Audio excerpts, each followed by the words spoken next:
போதைப்பொருள் பயன்படுத்தியதாக கேரள காவல்துறையினரால் நடிகர் ஷைன்டாம் சாக்கோ கைது செய்யப்பட்டுள்ளார். ஷைன்டாம் சாக்கோ தமிழில் ஜிகர்தண்டா டபுள் எக்ஸ் அத்தியாயம் உள்ளிட்ட படங்களில் நடித்துள்ளார்.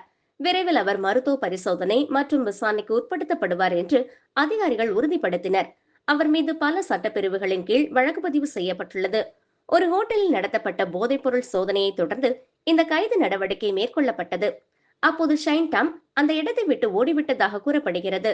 இந்த சம்பவம் தொடர்பாக கொச்சி காவல்துறையினர் நடிகரை விசாரணைக்கு வருமாறு நோட்டீஸ் அனுப்பியிருந்தனர். திருச்சூரில் உள்ள அவரது வீட்டிற்கு அதிகாரிகள் நோட்டீஸ் வழங்க சென்றபோது அவர் அங்கு இல்லாததால் அவரது குடும்பத்தினரிடம் ஒப்படைக்கப்பட்டது. சோதனையின் போது அவர் ஏன் தப்பி ஓடினார் என்பதை விளக்குமாறு நோட்டீஸில் குறிப்பிடப்பட்டுள்ளது. புதன்கிழமை இரவு 10:45 மணியளவில் போதைப்பொருள் வழக்கில் சந்தேகப்படும் நபரை சிறப்பு போதைப்பொருள் தடுப்பு படையினர் ஒரு ஹோட்டலில் பிடிக்க சென்றனர்.